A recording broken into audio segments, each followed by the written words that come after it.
Hey everybody, welcome back to Pardon Well Live. It is Sunday, 8:30, November 17th. I don't know if that matters to you. Doesn't matter to me. Doesn't matter. It's Sunday.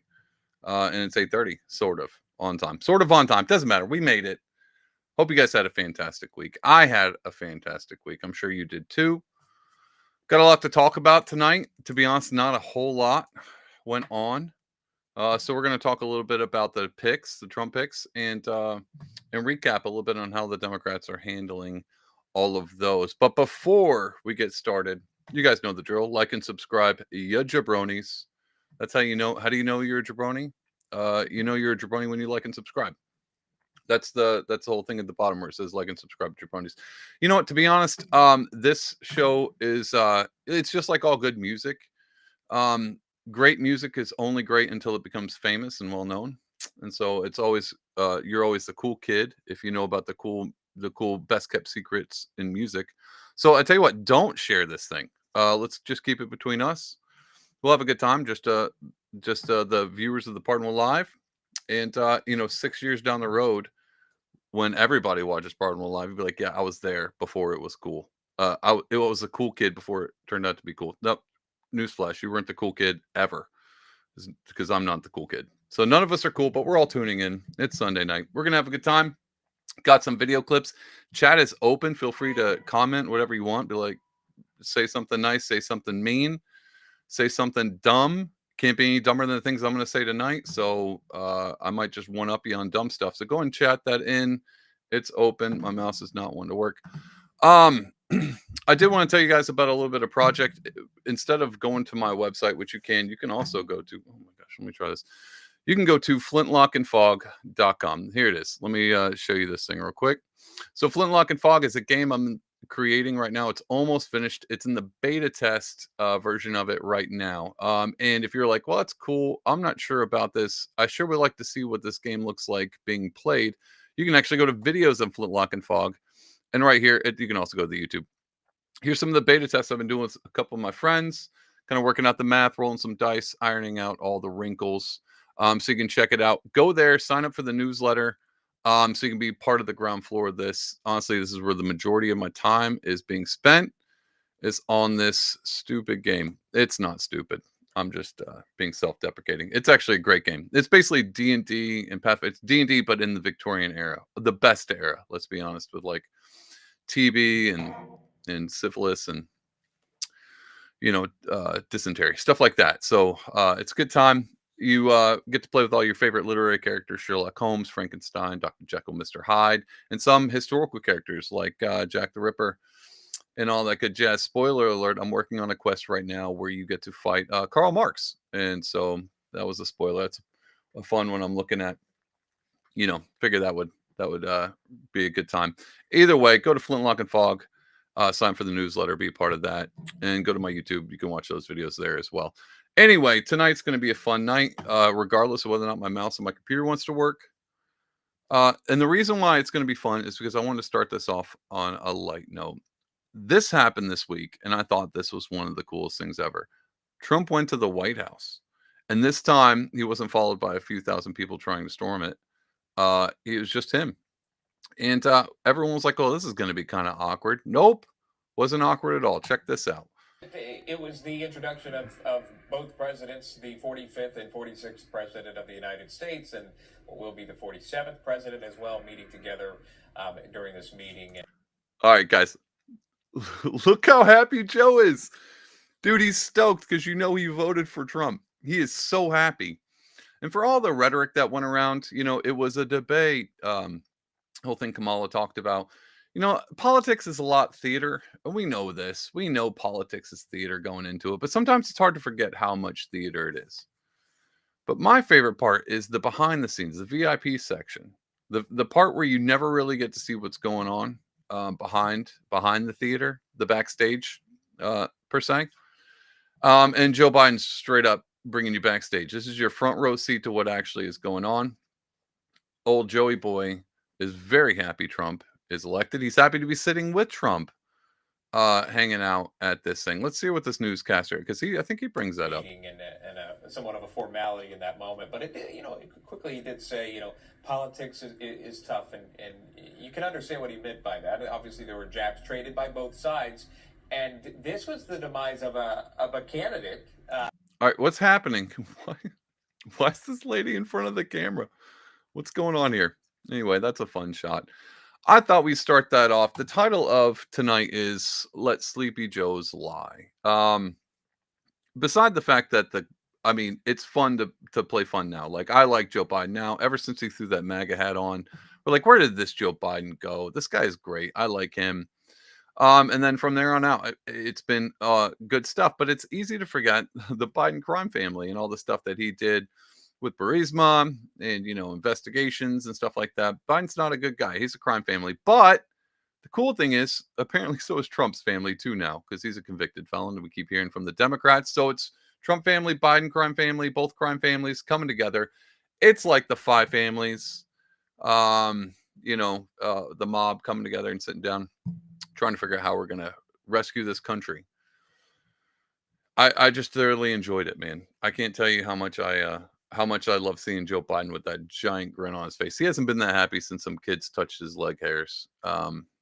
You can tell, like, this is the moment he's been waiting for. And it's nice to see, like, if the last few days he's in office, he's going to do nothing but sit down and smile with Trump for the camera. Wrong. You were wrong. Joe Biden's trying to start World War III by making sure Ukraine can use U.S. missiles on Russian territory. I don't know if you saw that today or yesterday, whatever. World War III, again, I know I've said that like 17 times on this show throughout the year. World War III is right on the precipice. Well, it's even more on the precipice.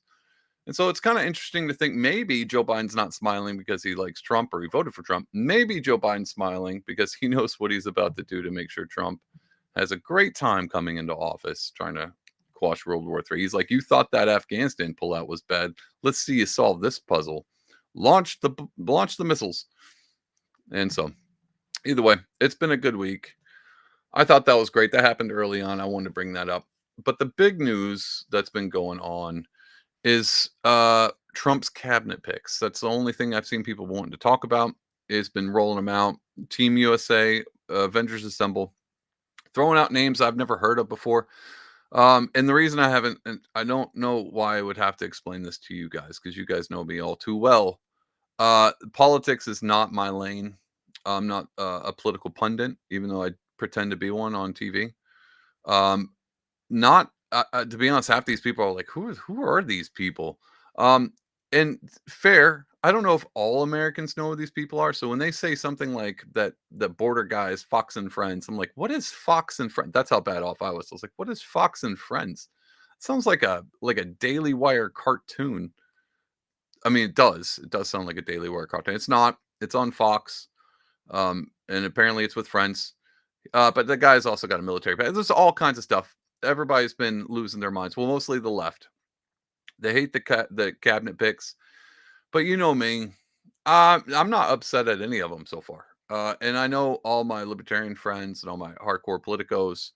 Everyone's got something to say, but that's, again, they pay way more attention than I do. Plus, and let's all just put cards on the table right up front. I got what I wanted with the Trump win, was simply that Trump won. And to be honest, the majority of the reason why I'm happy with just the fact that Trump won is because the main reason why I wanted Trump to win is because I wanted to see the mainstream media lose their minds for the next 4 years and hopefully completely just plummet to the bottom of whatever bottomless hell that the media could go into. Just lose all their people. We talked about this last week. The podcasters are the media now.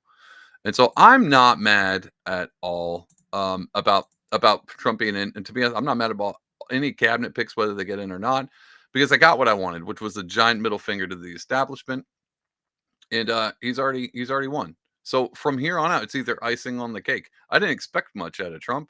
I just wanted him to win, just to make sure everybody who told me I should hate Trump was mad because America didn't hate Trump. And one of the reasons why I bring up the media downfall is because you guys know me. I like to play Morning Joe clips. Morning Joe's my favorite. I don't actually watch his show. I just follow them on Twitter. and I like to pick out clips throughout the week and be like, yeah, well, that one's a good one. I want to talk about that lie and how ridiculous these people are. But this was the weird thing this week. So I struggled with this a little bit. Let me show you. Let me show you why. So if you go to Morning Joe's Twitter, like I know Morning Joe's on the air, but again, I don't watch the news. But if you go to Morning Joe's Twitter, check this out. So I normally, even on Sunday, they do like a little clip or recaps. And Sunday morning, my favorite thing to do is sip my coffee, talk to Jesus, and then scroll Morning Joe. But pay attention to this. So the top thing for post from Morning Joe is they reposted this on November 15th. I don't know if that was Friday. It was NBC News. Then you got Morning Joe on Friday saying, here's our guest list. I don't have any clips yet to look through. And this is Friday. I'm like, what's going on? Friday doesn't have anything. And I go down November 14th. They just reposted this article from Breaking News. And then you have Morning Joe reposted this, CNBC reposted this thing. That's an article. And then this is November 3rd. This is Wednesday. They just reposted this article. And they keep scrolling. Wednesday still, here's our guest list. No clips, nothing to look. And then finally, it's an MSNBC clip. We're going to take a look at this because obviously, but that's Wednesday. Guys, where are all the Morning Joe clips? Where's all the cool clips I get to watch on Sunday? You know how awful it was this morning? I was drinking my coffee, and I was like, oh, man, I'm going to get some gold off Morning Joe. Nothing. I had to scroll all the way back where they reposted on Wednesday. Something's going on with Morning Joe. I got to give him a call. Make sure he's okay. Because mainstream media is not doing too well. Not doing too well at all. But to be honest, the cabinet picks are freaking them out on Twitter. So that was plenty. I got plenty of clips for you. But to truth be told, the reason why I don't have a problem with any of Trump's cabinet picks is because I don't know a lot about them. And the only way I can gauge, the only litmus test I have on whether or not I think they might be good cabinet picks is the reaction from the left. And since the reaction from the left on every one of his picks, for most part, every one of his picks, since they all been like, oh my God, can you believe this? That's the right pick. Whatever that is, whatever's making them go insane, that's the guy. That's the guy for the job. And we'll go into a little bit more detail for that. But beside the cabinet picks, my two favorite things, like I wanted Trump middle finger, but then if I really, really was like, I want to put my money on something, was that Elon Vivek team up. Now, the reason why I don't normally bring that up because it's not really a cabinet pick. It's a department. They're only planning on doing it for 18 months, which that's a whole side rant I'm gonna have to go into. But listen, who cares about cabinet picks? True, I know they're important. I get it. They're important. But I have a hard time seeing the cabinet picks when they're being overshadowed by the greatest thing of all time, and that's the Department of Government Efficiency. Check this video clip out and tell me this doesn't just make you want to get up and dance. Are you expecting to close down entire agencies like President Trump has talked about the Department of Education, for example? Are you going to be closing down departments? We expect mass reductions. We expect certain agencies to be deleted outright. We expect mass reductions in force in areas of the federal government that are bloated. We expect massive cuts among federal contractors and others who are overbilling the federal government. So, yes, we expect all of the above. And I think people will be surprised by, I think, how quickly we're able to move with some of those changes, given the legal backdrop the Supreme Court has given. All right, so, dude, he just listed off my entire Christmas list. I had to tell him, I'm like, unfortunately, babe, there's nothing you can get me for this year because Vivek just he's just laying out everything I've ever wanted for Christmas 2024. Biden told me a few Christmases ago I was about to have a Christmas of illness and death, and Vivek's coming out being like, nope, you didn't die, and because you didn't die and you stuck around, I'm going to give you everything you ever wanted. Guys, that sounds amazing. And he didn't even like veer from it. This is why I like Vivek. This is why I like Vivek. Besides his name being difficult, which I prefer that too. I do like difficult names. It's the only thing. That's the only thing Kamala's got going for her is a difficult name. Difficult names are fun. Vivek didn't shy away from the question. He was like, you know what? Not only we're going to do all kinds of good stuff. And not only are we going to do it, we're not even going to wait that long. We're going to rock this out quick, easy, just phenomenal. I love this. Let's watch it again because that's how much fun it is. Are you expecting to close down entire agencies like President Trump has talked about the Department of Education, for example? Are you going to be closing down departments? We expect mass reductions. We expect certain agencies to be deleted outright. I like to use the word deleted. Man, this is in my head. It's nothing but Ron Swanson with the slash it flags, just going slash it, slash it. And the reason I think this is important, and we'll get back. That's enough of Vivek. The reason why I think this is important, because even all your cabinet picks, yeah, sure, they might be great. They're going to clean house. They're going to, quote unquote, drain the swamp. Nothing, to be honest, how do you drain the swamp by just reformation without starting a whole new thing? And that's basically what Vivek and Elon are doing, is taking the car down to the chassis, stripping the wheels. We're not just going to tweak the engine a little bit. We're not going to just change the spark plugs. We got to take it all the way down to the chassis and rebuild it from the ground up. And that makes me stoked. Don't care about cabinet picks as long as this thing gets prioritized. That's the reason why, truthfully, guys, the cabinet picks things are just not really in my peer view. That's the only thing I care about. And I know what you're thinking, David, you're a simpleton. Yes, I am a simpleton, but I'm also easy to please. I don't expect much, and so when I get a little, I'm excited. And then when I get Vivek coming up being like, we're going to slash this thing, we're going to hack and slash. This is going to be a chop shop in this B. I'm all for it. Couldn't be happier. Everything else, peer view, peripheral, not a big, just doesn't concern me. But do you know who it does concern? The old mainstream media. And look, we showed this. This is the only thing that I saw Morning Joe post. This was Wednesday. But check out, and we're going to talk about this in a minute. Check this out. Check this clip out and just listen. And I'll give you my take on it. Well, Katie, I've gotten two different texts from different people at the Justice Department who just used the word insane to respond and react to this. I'm gonna stop right there. That right there. Like, this is how I was like, I wonder if this is going to be a good clip. And I was like, oh, it's about Matt Gaetz. And they're like, we have one word to describe it. Insane. I'm surprised they didn't just come out and be like, he's Hitler. Why? Because everyone's Hitler, right? So I love that. When they were like, it's insane. I was like, oh, gold, bookmark. I knew I was in for it. And you're in for it too. It's phenomenal.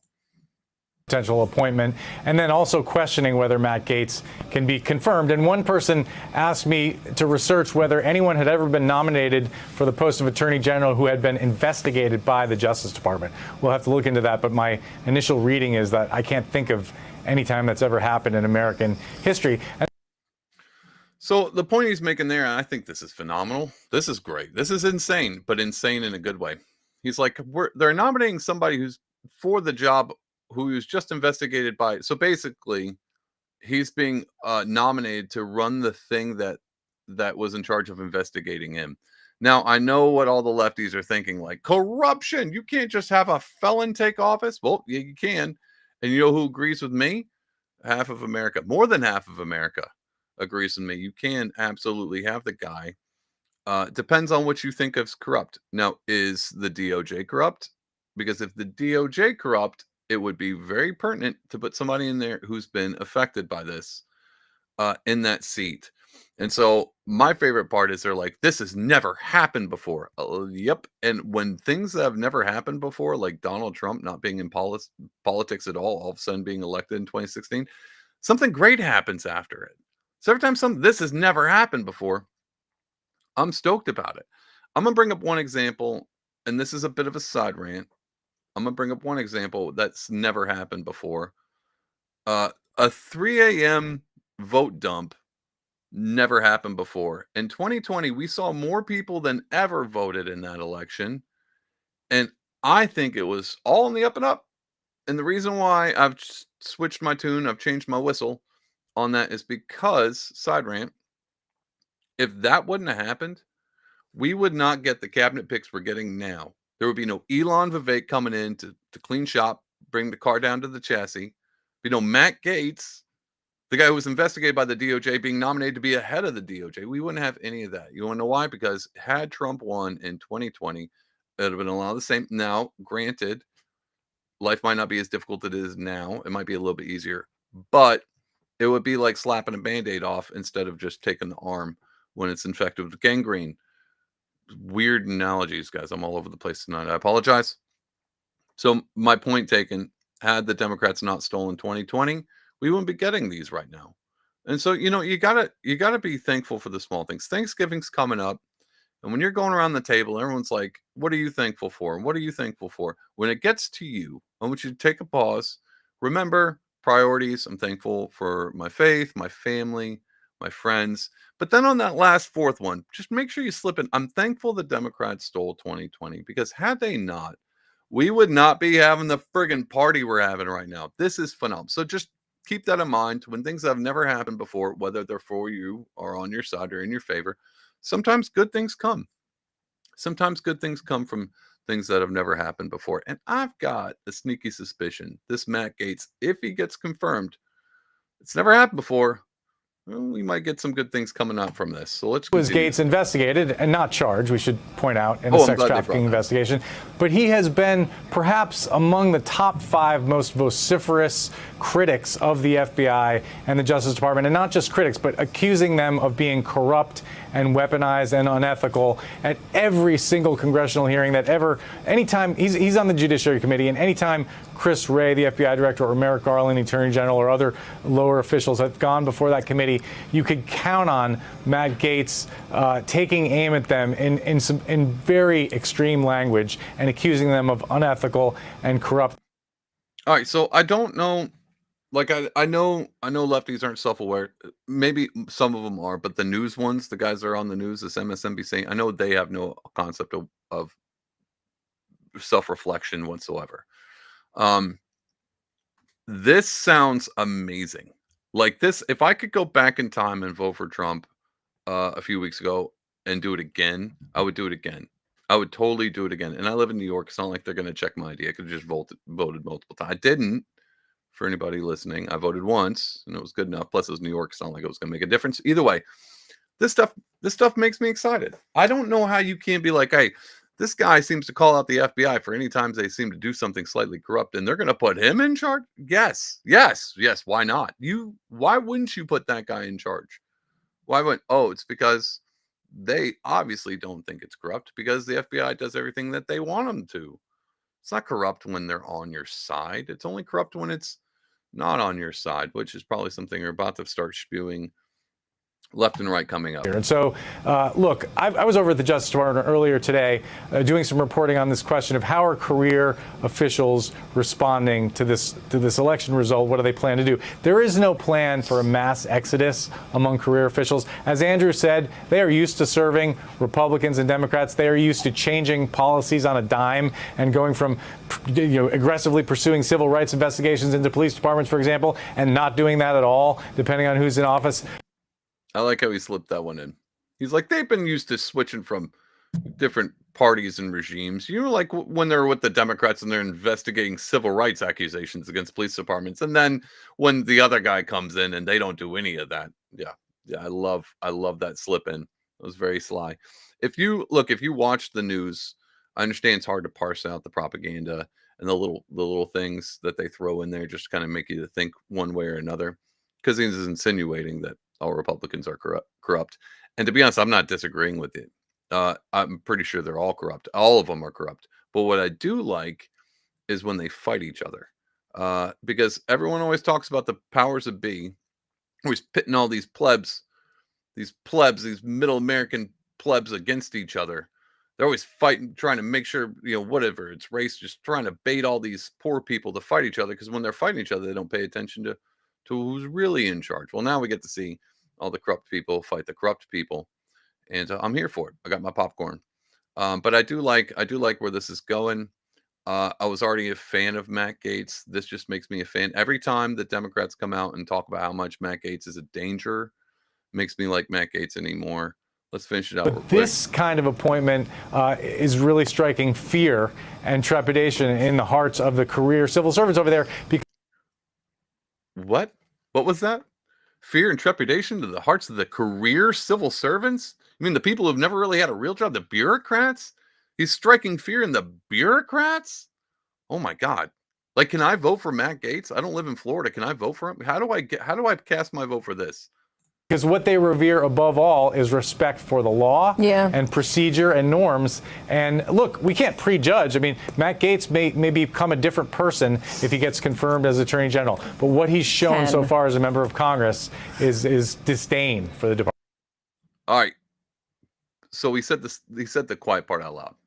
And I'm gonna try to nail this right on here. I want you to pay attention. He lists off a few things, but that last one he listed is very pertinent. Is where we're going with this next segment. Because what they revere above all is respect for the law and procedure and norms. And look, there it is. There it is. The law, maybe not so much because they're corrupt. Procedure, no, they have respect for the way things are done. But that last one was very telling. They have respect for norms. They respect norms. They respect the things that are always been, the system that's always done, how it functions, the procedures, but really the norms. We respect the norms. Basically, and this is weird because lefties always tout progressivism and fighting the status quo. They basically just said it what it is. They're not going to mass exodus, but they are scared because the things that they respect are norms. And if anything, this Trump election and this cabinet picks and Vivek and Elon and all that, it's definitely not normal. And so when I said I'm not sure about the cabinet picks, when he starts saying stuff like this, I'm like, well, maybe I am on board with these cabinet picks. Every time they come out and they lose their minds, they're like, oh, this is terrible with fear. Then when they start to fear monger you about what's about to happen, I just get excited. I'm like, oh my God, this is exactly what I think I want, is whatever MSNBC tells me, I have to think the opposite. But that's really, guys, that's really what it comes down to. It's the status quo. That's what all of this cabinet pick, this political theater, they're terrified of what's about to happen. It's because it's the status quo. It's the norms. It's what the system is built off of. And throughout this week, I spent some time thinking about it. And really trying to break because this is what I do. It helps me stay a bit nuanced. Really try to think about people who would vote for the left or really into big government or just medium government, who really like, government policies and are really into those systems and the way they function and how they work. And the more I thought about it, I was like, and this goes down to the normalcy bias thing again. But if you live your entire life inside of a system, inside of some kind of a program, I'm trying to think of a better word. Let's just call it a matrix. If you live inside of a matrix, in a system where everything is at the norms. No, is it the best norms? No, it's not the greatest government, but it's the one we got. And it's not so much that it's great, it's that people are used to it. And the thing that makes people terrified is change, because change brings uncertainty. And so what I think, and to be honest, what I think Democrats were most terrified of Trump was the uncertainty of the system that they're so used to. And this is hard for me to wrap because I've never lived a life inside of a solid system. Like I don't work your regular 9-to-5 jobs. Never worked within this is how you go. You go here, then you go to college, then you get a job, and then you follow these rules and you stay within these parameters. You stay within these lines, and then everything seems to work out. And then when people start talking about Social Security, something that you're just so used to, it's going to be here, I'm paying into it, it's going to be there. And when they start talking about is something going to happen to it, fear sets in. When you start talking about stock markets, they're like, oh my God, when your entire paycheck and 401k is built into a stock market system, the idea of the stock market not going in one direction that you're so used to, your S&P 500s or whatever, it brings fear. It makes you feel uncertain. It makes you feel like you put your eggs in this system, this basket, and you've been told this is what you're supposed to do all your life, and you've kind of put your faith and your trust in this particular government and the way it's functioned and how it works. And these are the norms. These are the norms I was told to do all my life. When things start to shake that basket and go, we're going to start moving this basket around because it's not working. Even if it's not working, people prefer it. Even if it's a broken system, they prefer that system. Why? Because it's what they're used to. It's where they feel safe. Even if it's broken down and it's not working anymore, it's still what they're used to. Change terrifies people. And I think there's a small section of people out there that don't get terrified with change. And sometimes people tend to thrive in the chaoticness. And I think that only comes from people who are willing to be risk takers. And I know that's not everybody. It might not be everybody watching this. You might be watching this and be like, well, there's a few things I take risks with, but I definitely like my systems. There's nothing wrong with that. And that's the thing I was trying to think about when it came to my lefty friends and my Democrats. You grow up in a system. I can't fault you for not wanting change. And so I don't. And I just don't know if change is always a bad thing. I don't think Matt Gaetz getting in as AG is going to ruin your life. And I don't think they're going to ruffle up the system enough, as much as I'd like for it to be, for it to really damage you in any particular kind of way. But I do understand the fear. I do understand the uncertainty, and I do understand the anxiety of having something that you've relied on all your life to really make a hard shift. But if anything you were going to pull from this, if any good you could take out of this, is maybe systems aren't there. Maybe you shouldn't rely so heavily on systems that can be altered by a vote. Maybe, maybe the status quo isn't something you should put all your eggs in that basket. Now you can play within the system, but just don't become a slave to it. And I think where we are now is people have become so used to confined in this particular way. Politics have worked and governments worked, that anytime it steps outside, it colors outside the lines, it feels like a threat to you. And I think if that is you, then reflect hard on like why you put so much of yourself relying on these particular systems, this program, or quote unquote this matrix. Because I don't care how much faith you rely on the matrix. If it's just green numbers falling down from a screen, it doesn't make it any more real. And so I think you can tell, like, I actually spent some time being like, what are my friends on the other side of the aisle? Why are they getting this way? Why are Morning Joe not posting any clips? And why is this guy on MSNBC freaking out that Matt Gaetz? Because he's used to a system. And I think Morning Joe is used to a system, and all of a sudden something's changing because they're not posting on Twitter anymore. The status quo thing, guys. We got to get out of the status quo. And the best way to do that is to think outside the box, color outside the lines. And one of the best, this is such a cool ad read. I just gave it away. One of the best ways to not deal with status quo is changing it up this holiday season. Guys, I got a different sponsor I'm going to talk to you guys about real quick. I'm not going to spend a ton of time on this, but so Christmas comes around every year, and I'm terrible about giving gifts because Vivek just pretty much gave me all my gifts. But if you're struggling right now and you're like, my kids are growing up fast, I don't know what to do for them to make Christmas important. And here's the thing. You only get so many Christmases growing up. I remember all my Christmases. My parents did a pretty good job to make them memorable, but sometimes Christmases tend to blur. You get what you want. You don't always get what you want, but they're hard to make them memorable. I've got a way for you to make this Christmas and all the Christmases going forward super memorable for your kids. Check this out. If you go to amagicalmessage.com, and I know what you're thinking, like, God, this website sure does look like the other website. No, this isn't actually my project or company, but I may have had a hand in building the website, but it's not mine. These are personalized letters from your favorite holiday characters. Right now, it's focusing on Santa. So you can go here and you can get a personalized custom letter from Santa. When I say personalized and custom, I mean like handcrafted on ink paper with the calligraphy, the whole pen, all of it done. Nice envelope with a wax stamp and seal. Oh, it also has one of those notary seals on it from Santa, and it's personalized to your child or child's. And you get to be all part of that customization. So Christmas doesn't always have to be like, did you get the cool Switch you wanted? Did they get the Nintendo? Did they get all these superficial materialistic things? Maybe inside that they can get something that's going to be memorable. You could take this and frame them or keep them with your photo album. If people have photo albums anymore, you can actually keep this in a photo album with their pictures. Every year they get a letter from Santa, and in that letter, because it's personalized to them, you can bring up things that happened that year that are memorable. So not only do you have photographs or digital copies or whatever, you can have a letter from Santa every year personalized to your kids. Make Christmas magical again. They're trying to take our magic out of things. We're not only putting Christ back into Christmas, we're going to put magic back into the season. So if you want to do that, go to amagicalmessage.com and go and order a personal letter from Santa, and do that. That'll be a good time. I want one. So if you're like, hey, I don't have any kids, who am I going to send this to? Send it to me. Send it to me.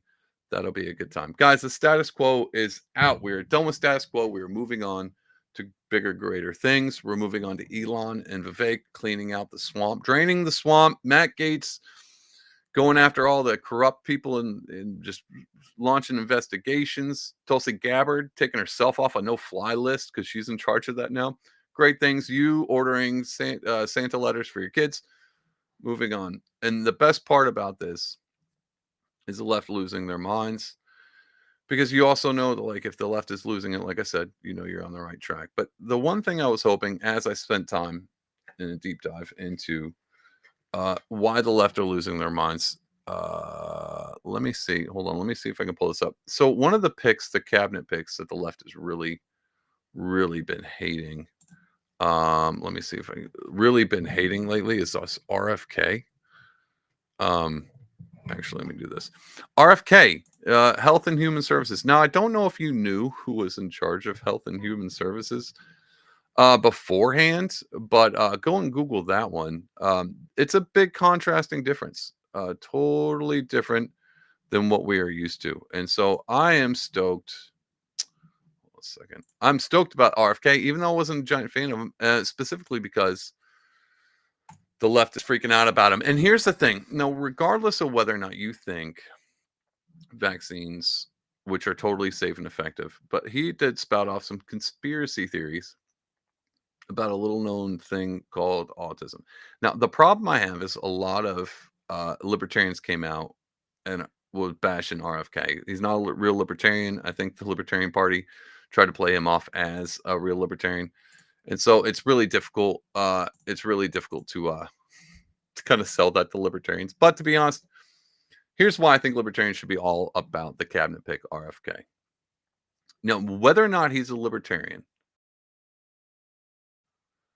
maybe they shouldn't be super. Maybe they shouldn't be. And the reason why I don't think they should be super stoked about it, but the left should, is because if the conspiracy theories are correct, RFK is trying to ruin libertarianism. It's a conspiracy. It's a co-op. It's what is that? It's just, I guess, a conspiracy theory. RFK is trying to get rid of libertarianism by checking out these vaccines, because we all know vaccines cause a particular thing, and libertarians are notorious for having that thing. What am I talking about? Autism. We're talking about most libertarians are autistic, myself included. At some form, we're all on the spectrum somewhere. And so what RFK is doing, why the libertarians should be mad about RFK being a cabinet pick, is he's going to get rid of libertarian. I'm sorry, this is a dumb joke, and I'm just rotting this out. But how people are mad, how I know people are mad about RFK. Let me do this real quick. See if this will pop. My screen is lagging. Let me get rid of some stuff real quick. How I know RFK is causing ruckus in the Democrat Party, which I'm not sure about, is check this article out. This happened this week, and you guys know I live in New York. My governor, Hochul, signed pediatric fluoride bill to boost dental health in New York kids. So RFK is talking about getting rid of the fluoride, and whatever reason, could be because it's calcifying your third eye. What is going on? Which is probably my go-to. Outside of the fact that why is fluoride in water? Do we need it for teeth? Good teeth, whatever. Apparently, Kathy Hochul is nervous about RFK taking fluoride out of the water. So she's making sure that these kids calcify their pineal gland early on still without being able to get it in their drinking water. Right here, Albany, New York. Governor Kathy Hochul has signed a legislation to expand the access to fluoride treatments for kids across New York. This new law authorizes registered dental assistants and licensed practical nurses to apply topical fluoride varnish to teeth, making it easier for pediatric patients to receive this critical preventive care. All right, I'm not even going to read the whole article. Here's what throws me off about it. Okay, so maybe fluoride helps the teeth. Maybe. Now, why is it in the drinking water? Why are we? Because it, water passes by the teeth. Well, why don't we just do this? She's talking about, like, we're going to make sure all these kids get these, I don't know, was it an ointment? Was it one like a little visor you put on to whiten your teeth instead of just straight fluoride? Genius idea. Topical fluoride applied to the teeth for the kids so they don't have to drink fluoride anymore. Kind of weird she's coming out with this now, like a week after Not even a week. It was a few days after RFK came out and was like, we got to get this fluoride out of the water. Hochul's on it. She's going to make sure every kid in New York has got healthy teeth by rubbing chemicals on them. Everyone knows, how do you have healthy teeth? By brushing chemicals off? Nope, wrong. Brush your teeth and then apply this chemical to them. This is such a dumb joke. I'm just going with it anyway. Just because I dislike Kathy Hochul doesn't mean I got to rag on this and beat this dead horse into the ground. But that's my point, guys. It always comes down to what is the left doing? What are they doing, and who do they not like? Who they do like is my big go-to on whether or not I am excited about these cabinet picks. One more thing I want to talk about to tie up this "Let Sleeping Joes Lie." You know, if Democrats weren't so mad about the cabinet picks, I bet you there'd be more infighting. So here's another lesson. Last week I talked about why I think Democrats lost and what I thought they could do better, and I boiled it down to authenticity. I've got a part 2 to this. If you were to let sleeping dogs lie, meaning if you would stop waking a dog up for that has no reason to do so, had you just been like, oh, these cabinet picks are ridiculous, but whatever, Trump is Trump. We understand. We're just going to keep doing what we're doing. Hey, fluoride in the water does seem kind of crazy. We'll let the American people, we don't need to apply topical fluoride to children with teeth. Had they just let these sleeping dogs lie, then the Republicans wouldn't be so much in favor of it. And independents like myself wouldn't be like, oh, this is a good picks. They should just let things go and learn their lessons from time before. So all week, I got to talk to more lefties about why they think they lost this election with Kamala. And a big takeaway I got from talking to them is they did nothing wrong. They just did nothing wrong. Trump either one stole it, or America's racist. That could be the other one. That was the other one I got. But for the most part, they did nothing wrong. Nothing wrong at all. But what they could do better is start making sure we kick the sleeping dogs. Check out this clip from John Oliver Twist. I don't know. I think it's John Oliver. Check this out. Let's talk about on this. That one issue. And it was frustrating to see the Harris campaign fail to formulate a response, especially because it's pretty easy to do. Watch, I'll do it for you right now. As we've discussed before, there are vanishingly... I'm going to stop this. So he's talking about all the transgender things that came out in the election, the accusations towards Kamala, talking about how we need to have surgeries for prisoners, stuff like that. Really was an ad that Trump ran. Apparently it did the most damage to the Kamala Harris campaign, running these ads. And apparently, I don't know if you know this, but this whole transgender issue is a big thing for Americans. Now, I don't know if you were around when Bud Light tanked itself, but I was. Matter of fact, I talked about it on the podcast. You can actually go back to that episode. And that was the first time on the podcast where I was like, I'm fairly neutral, but I don't know if I can be neutral anymore because this was such a big topic. Back in the day, you would have never known this transgender issue in politics was even a thing if you just did not pay attention to what happened to Bud Light. It tanked the company, or at least that brand of the company. It tanked it hardcore. That might have been your first sign that maybe we should address this. Maybe we should address this thing going around. Maybe we should sit down and have a real conversation and find out why Americans are so uptight about it. Well, John Oliver agrees with me. And Oliver Twist here has a comeback, which I don't know if I would go as far as his, but at least he's saying we should talk about it because Kamala didn't at all. Let's hear what I'm going to back it up a little bit. Let's hear what he thinks should have happened when these things got brought up to the Kamala campaign. A response, especially because it's pretty easy to do. Watch, I'll do it for you right now. As we've discussed before, there are vanishingly few trans girls competing in high schools anywhere. Even if there were more, trans kids, like all kids, vary in athletic ability, and there is no evidence they pose any threat to safety. Oh, let me finish that. Or fairness. Okay. I don't know where he got that. There's no evidence. This harkens back to the COVID thing again. Like this is why, like, how do you address this without just completely telling the person you're talking to that they're dumb? All right. So there's no evidence. I mean, sure, there's no stats. Are you looking for stats? That there's no, but I'm pretty sure the evidence would be like every time a dude identifies as a chick, he breaks the world record for that sport.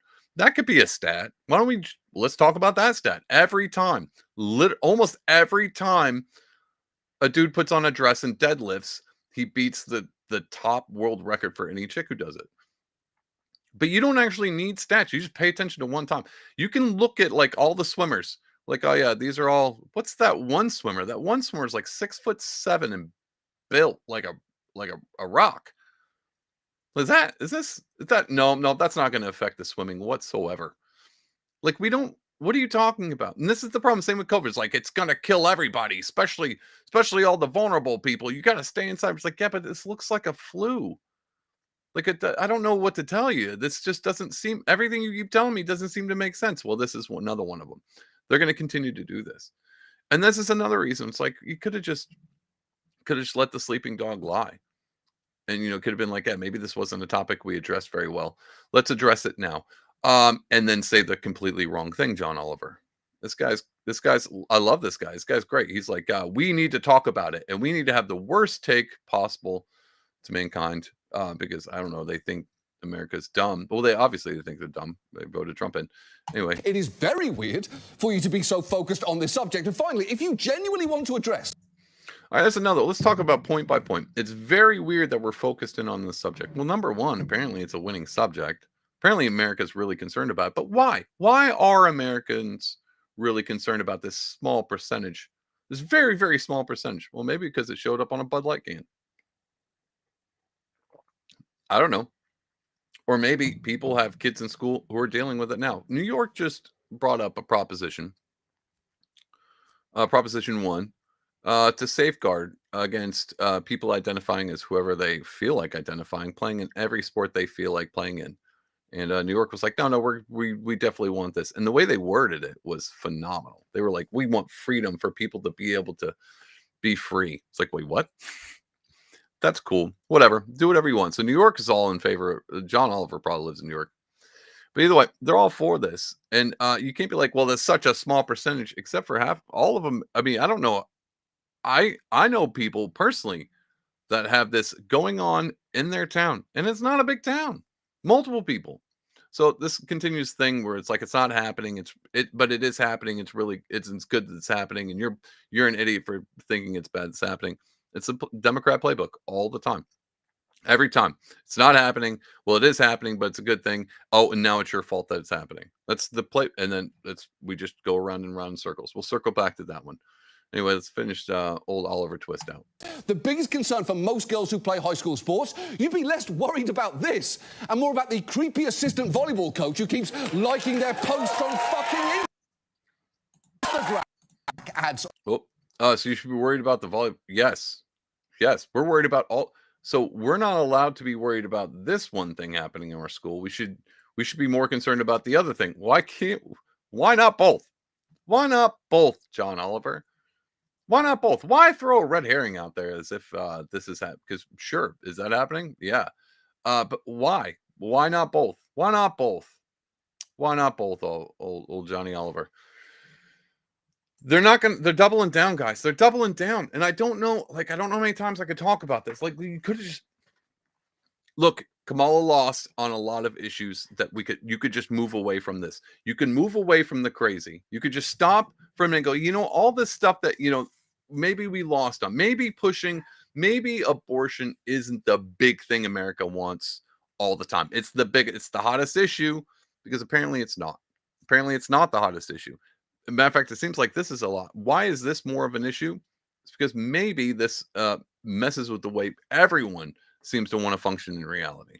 Because everyone has seen that if you just let something small go, like, well, I got, maybe he identifies, maybe she identifies, but don't we want the kids to have a good time? Okay, we'll let that go. And then all of a sudden, now you have gold medalists in the Olympics being knocked out by dudes. And so it's like, well, when do you stop? Is it a slippery slope? Maybe. Or maybe it's an elevator shaft. And it seems to be an elevator shaft. And that's why people are really worried about this particular thing. Now, if you flip the script and like Trump's going to ban abortion, that's an elevator shaft. You're talking about slippery slopes. That's an elevator shaft. Or it's not. And it's just he brought it back to the States. So they just accuse you of what they're doing all the time. It's fine. It's fine, guys, but they're never going to learn. They haven't seemed to learn so far. I wish they would learn. I wouldn't mind a sane Democrat Party, the one I remember. I mean, I say sane. I wouldn't mind just a normally corrupt Democrat Party, the way the Republicans are normally corrupt. But they're doubling down and they're not learning their lesson. So let this ride. John Oliver, here's what I have to say to John Oliver in this clip and everybody who's on this train. Keep rocking. Keep rocking. Yes, more power to you. We need more awareness days in the calendar. You need to full throttle. Every Republican's a racist. Trump is Hitler.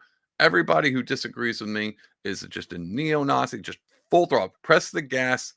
Drop it in the second. Let's speed right off this cliff because that's exactly what they're doing, and I'm here for it. I'm all for this. Let's keep the status quo and then move further into the status quo. My favorite part was Kamala's whole campaign, and I'm done talking about her because she's irrelevant now. Is that we're not going back, but apparently America, like I said before, wants to go back. And Johnny boy, you're just moving full forward, speeding, heading towards that cliff. And the weird thing is, all the right wing, we're just trying. Hey, you don't have to do this. You could just let the sleeping dog lie. Yes, we know that you guys are insane, but just stop and pretend like you weren't for the past 4 years. Just pretend like that never happened. We'll be cool with that. Well, some of us will. Some of us won't. That COVID thing kind of really messed with our psyche. But for the most part, fairly nuanced and kind individuals. You could just backpedal and be like, maybe we don't let men into girls' bathrooms. And then we'll be like, yeah, okay, I'm glad to be on your team. And you know how I know that is because half of Donald Trump's cabinet picks are Democrats. Donald Trump's a Democrat. That's how I know. John Oliver, you could backpedal and be like, you know what? It's good she didn't address this. I'm going to talk about it now. It was an insane policy. And, we really should have talked about how this was insane back in the day, but we didn't. And we lost the campaign. So what we're going to do forward is moving in and say, maybe these issues are important to Americans. Nope. John Oliver was like, nope, to hell with that. Full steam ahead off the trans cliff. I was trying to come up with a joke, but didn't have one. I had a few jokes in there about the transgender because when I was talking about Vivek bringing it down to the chassis, there's some transmission jokes in there. I missed. I totally slipped up. I failed you guys tonight. Anyway, there's one Democrat who's has been paying attention, and I'm happy. I'm happy to know he's been paying attention. And I think if this clip will go viral, we might actually get a sane Democrat Party to run against. Again, if the Democrats do the John Oliver tactic, then hopefully come 2028, the two main party system will be Libertarians versus Republicans. I think that's when we really get down to nitty gritty. All the sane people on one side, and I'm being courteous here with saying Libertarians are sane, but the most of them are, except for the Democrat ones. But most of them have the Republicans versus Libertarians battle it out 2028. See who can get for president. That'd be pretty cool. And just let the Democrats just ride off the crazy train. They're just Ozzy Osbourne crazy train it right off the cliff. Let them happen. But there's one person coming out for the old lefties, and he's trying to save this. He's trying to save this trolley from running everybody over. Here it is. Check this out. And I just want to say this to the Democrats, which I'm an independent who voted Democrat. Oh, not spoiler alert. No, I'm just going to let it go. Democratic. Do me this favor. Shut the up. When you win, you get to say what you want to. When you lose, you need to shut the hell up. Oh, President Biden they didn't get him out the race soon enough. Kamala didn't do this. We lost because we had no game plan.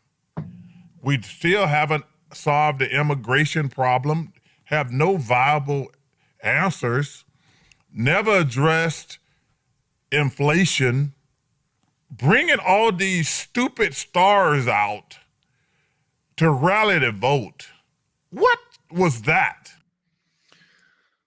Oh, Barkley coming out and actually saying exactly what I would say if I was him. I love it. This is what I was talking about. Just some regular people on the other side of the aisle. No, we're fine. And I tell you what, if you throw your crazies off the train, off the bus, you get the crazies. Maybe we'll get some of our crazies off the bus too. Probably not going to happen on your side or our side. I'm not even sure what our side is anymore. But at least our crazies are, fluoride in the water. If that's not real and RFK just takes it out, what happens? Kids grow up with bad teeth. Why aren't your kids brushing their teeth? Why do they have to drink fluoride for their teeth to be clean? Let them brush their teeth and drink clean water. I just don't get this. Whatever. Charles is on it. I think that's important. John Oliver should watch this clip. Let's finish it out because he's going to even point to another playbook that hopefully the Democrats don't ride with for too long. Hey, I love Beyonce. Me too. What's bringing her out? That ain't gonna make me vote a certain way. Cardi B. I like Cardi B. That ain't gonna make me vote a certain type of way. You guys lost because y'all stupid. And there it is. I did a whole hour on why I thought the Democrats lost, but to be honest, it could have been summed up with old Charles here. You lost because you're stupid. And how do I know you're stupid? Because you're still running with the stupid playbook. You're Oliver twisting it all over again. And hopefully this ends. Hopefully Biden can sit down and smile with Trump at a fire and not start World War III. And hopefully we can go back we can go back. I know Kamala was like, we're not going back, but we should definitely go back and see what happens with this whole Trump cabinet pick. Again, if the Democrats were like, hey, that Matt Gaetz guy, he sure does seem like that's a good idea, then I would actually be doing a whole episode on why I think it's a bad idea. See how we did that? At the beginning, I told you not to share this episode because all the cool stuff is in secret. No one knows about the good music until good music gets out and then it becomes bad music like Nickelback again. Same with this podcast. Reverse psychology, guys. Hopefully everyone shared this podcast. If you didn't share this podcast, do it now. But that's what I'm talking about. Had the Democrats been like, that Marco Rubio and Tulsi Gabbard, those are actually really good picks, then every Republican MAGA people out there be like, hold on a second. Seems a little sus. Because they're prone to doing that so far. So that would have been your next awesome playbook. Had the Democrats, Morning Joe came out and been like, you know what? I'm going to be honest. I don't know if this Trump guy is so bad. All of the MAGA people like, all right, get him out. Get Trump out. We're done. We're done with the Trump thing. You guys played your hand too early. You didn't listen. Charles Barkley knows. You could have just let the Sleepy Joes lie. Just left it alone. Hey, you lost. Let's not do that again. And let's not bring it up again. Let's not talk about how we tried to lock everybody and we sent sick COVID patients to the nursing homes. Let's not talk about this anymore. And maybe it'll go away because chances are people would have forgotten. But no, now you got me on Pardon Will Live, 8:30 every Sunday, bringing up the same old, because you won't let Sleepy Joes lie. Anyway, thanks for tuning in again Sunday. This was a fun one. Interesting clips, a lot of news. No funny TikToks. Maybe I'll do that next time. Look, not tomorrow. Next week is the week before. It's a week before Thanksgiving. I don't know if shows do that. I'm going to be here Sunday next week, even though it's a holiday. I don't know. Do people take the whole week off for Thanksgiving? I don't. I'm going to be here anyway, but I thought we might do some fun. If nothing crazy else happens this week, which maybe it won't, then I think we'll come on. We'll watch some funny TikTok clips or something. And I might do an AMA. Because you guys are so chatty tonight in the chat. My chat's blowing up. That's a lie. You guys are so chatty. I thought, well, maybe I'll just save all your cool comments that you didn't say in the chat. And I'll save those for next Sunday.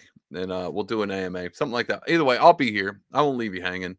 Pardon will always coming through for you. Make sure you have somebody to hang out with on Sunday nights, 8:30. Guys, I hope you have a phenomenal